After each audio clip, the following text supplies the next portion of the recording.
Greetings, YouTubers, thrill seekers, conspiracy theorists, and those who still believe in the media. This is Mr. Palumbo today. Welcome to the Professor Liberty podcast.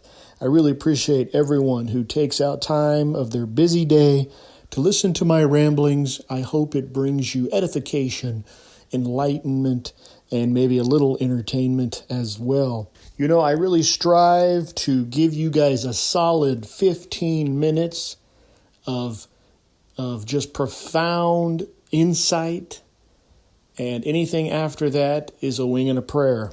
And so today I thought we'd do something a little bit different. We'll do a Today in History, This Day in History. You know, if you go to history.com, they have a This Day in History. So that's what we're going to do today. And it might not be a very long podcast, but I guarantee you that there is going to be several juicy nuggets of knowledge that you can share with your mom and dad, or you can share with your loved one. You know, in class, I have something called dinner table conversations.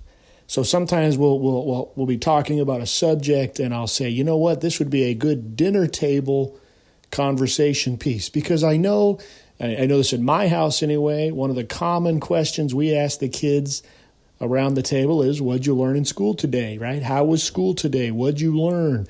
And so I often try to encourage my students, when mom says that, hit them with this and really knock their socks off. So today, I think there's going to be something for everyone. Every hungry mind will have something to chew on today. And what is the podcast about today? What happened on, quote, this day in history? April 14, 1865. Okay, now if you're a history buff, what's going on in American history in 1865? That's right, boys and girls. Unfortunately, on April 14, 1865, our beloved 16th president, Abraham Lincoln, is shot. And he's eventually going to succumb to his wounds, and he will be assassinated. He was assassinated by actor and Confederate sympathizer John Wilkes Booth. And we're trying to be precise here, boys and girls. Yes, he was shot on the 14th. He's going to die on the 15th. Okay, so April 14, 1865, President Lincoln was shot and eventually dies. Therefore, he was assassinated. Well, folks, it all starts at the Ford Theater. President Lincoln is going to watch a show called Our American Cousin. Booth sneaks into the presidential viewing box and shoots Lincoln point blank in the head with a Derringer pistol. He then leapt from the second-story box onto the stage, breaking his leg and shouting, "Sic semper tyrannis," which in Latin means "thus ever to tyrants." This is the same motto on the Virginia flag, by the way. If you want to go check out the Virginia flag, it's really cool. It's got Lady Liberty standing over her conquered foe, who is a tyrant. And it has these words, which is kind of ironic because seeing what's going on in Virginia nowadays and the government they're having and the policies they're pursuing, it seems like Lady Liberty would be the one on the ground and the tyrant would be the one standing in triumph. But I digress. It's kind of funny. On a trip to D.C., I believe it was the 4th of July weekend. This was probably 25 years ago. I was with some friends, and we were just, walking around, looking at the sights, no real plan. And we just happened upon Ford's Theater. Like we weren't even trying to find it or see it. We just walked right by it. And it's a really small, unassuming place. And it just has a sign that says Ford Theater, the place where President Lincoln was shot. It was a very kind of a happy little moment. I mean, not happy like, hey, this is where he was shot. That's happy. But it was just kind of neat that we stumbled upon this historical place. According to the article on history.com, the 10 things you might not know about the assassination of Lincoln by Christopher Klein, did you know that originally It was Booth's plan to kidnap the president and bring him to Richmond, which was the Confederate capital. I personally didn't know that. I did know that the assassination was part of a greater plan to decapitate the federal government by killing several of the top officials, but I did not know that the original plan was to kidnap the president. According to the article, this same article, 10 Things You Did Not Know or You Might Not Know About the Assassination of President Lincoln, Klein says that Lincoln's death wasn't universally mourned in the North. According to Klein, quote, some Northerners who thought Lincoln was too dictatorial and some radical Republicans who thought him too lenient towards the Confederacy welcomed the news of his assassination.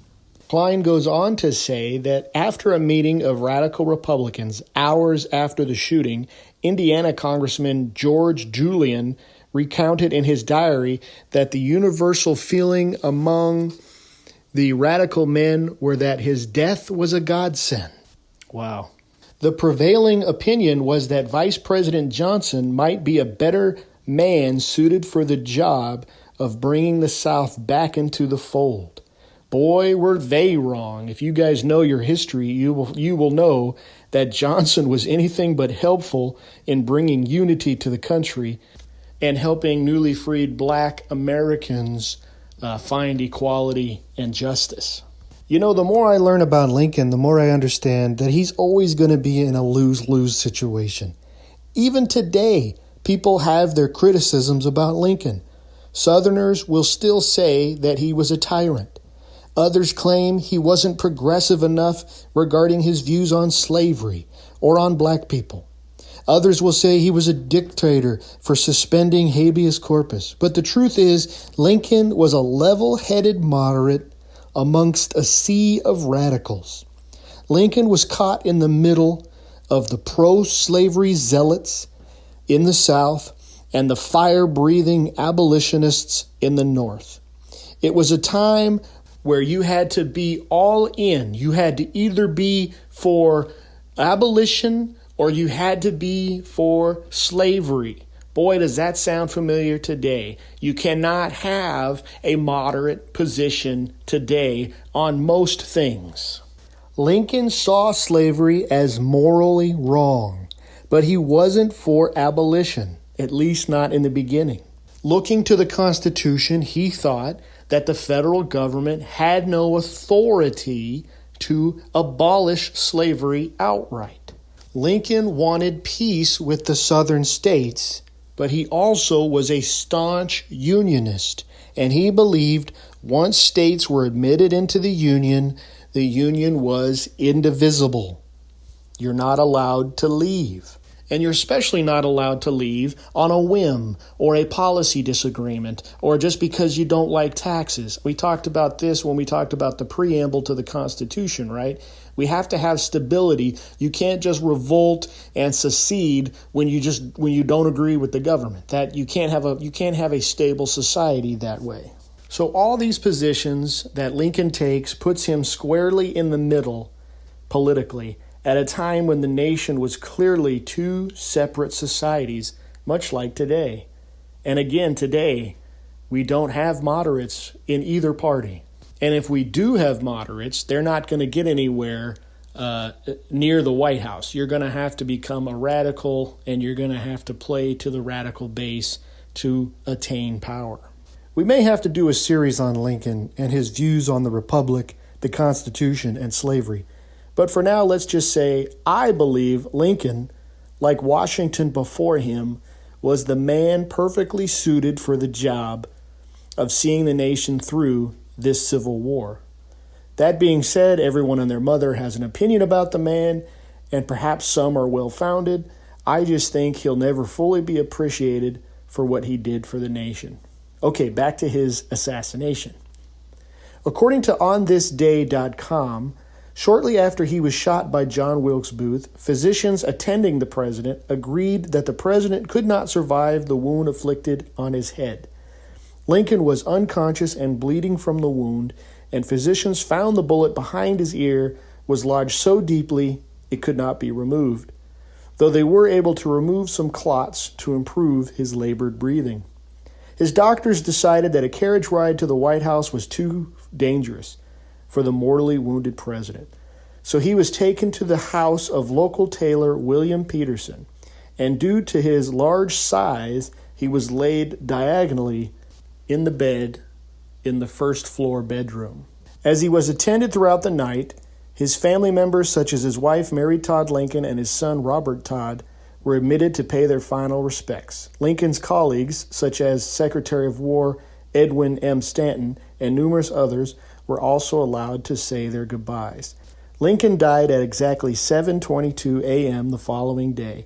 His secretary, John Hay, later wrote that a look of unspeakable peace came upon his worn features. At the moment of his death, his vice president, Andrew Johnson, was sworn in as president. Abraham Lincoln was the first of 4 presidents to be assassinated.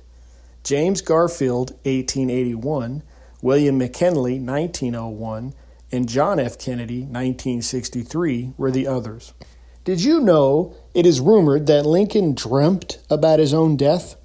He once told a close friend and his wife, Mary Todd, that his dream was he walked into the East Room of the White House to find a covered corpse guarded by soldiers and surrounded by a crowd of mourners.